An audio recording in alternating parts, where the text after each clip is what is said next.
It was one of the largest and most daring prison escapes in U.S. history, and it happened right in downtown Richmond. 150 years ago this month, hundreds of inmates were running through the city streets. In their special report, CBS 6's Greg McQuaid and photojournalist Jesse Burkett literally went digging for this story. They found out the length and depth some inmates would go to find freedom, that it still baffles historians today. Drive down the streets of Richmond. History stands tall on practically every corner. From presidents and athletes to generals and dancers. The past is revered in the River City, except at the corner of 20th and Carey Streets, where you'll find a lonely parking lot bordered by chain link and a flood wall. It is heartbreaking that you can't go and see something. Long ago, tourists would flock here, gathering to see the place where thousands of men would stumble in with little hope of walking out. This is the most photographed building in town. The notorious Libby Prison, where captured Union officers were held under harsh conditions. So when I stand here, I think about them, think about the thousands of souls, some of whom would die here. Misery was a soldier's constant companion. The men were prisoners. National Park Ranger Randy Cleaver says with little food and heat, inmates waste away. Day after day, week after week, month after month. As the Civil War grinds on, Libby's population swells to more than 1,200.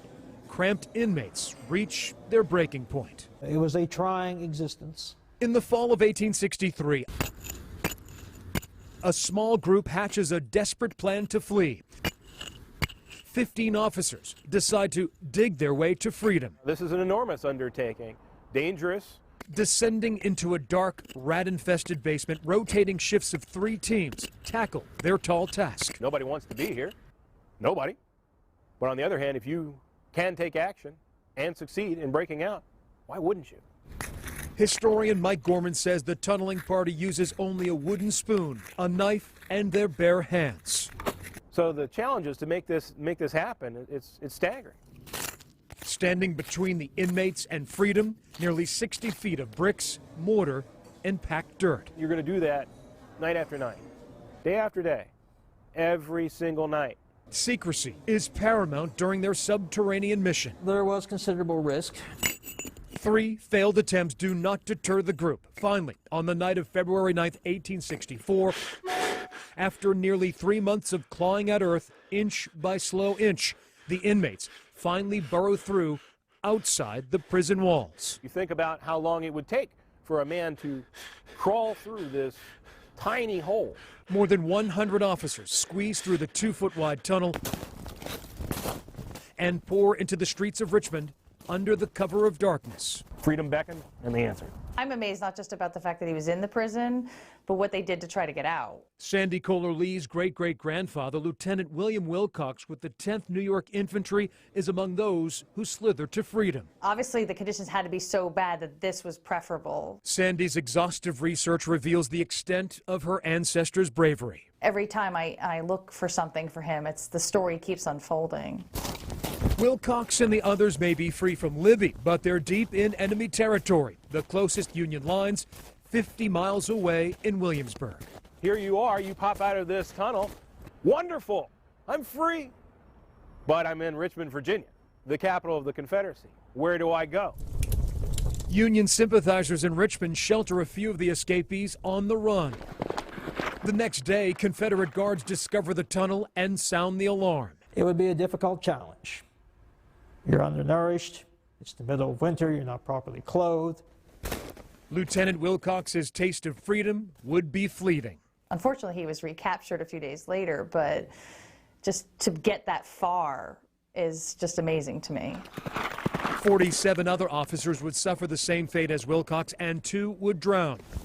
But 59 escapees would reach federal lines. The Great Escape generates headlines across the North and South alike. 109 men breaking out, disappearing into the night. It doesn't get much more dramatic than that.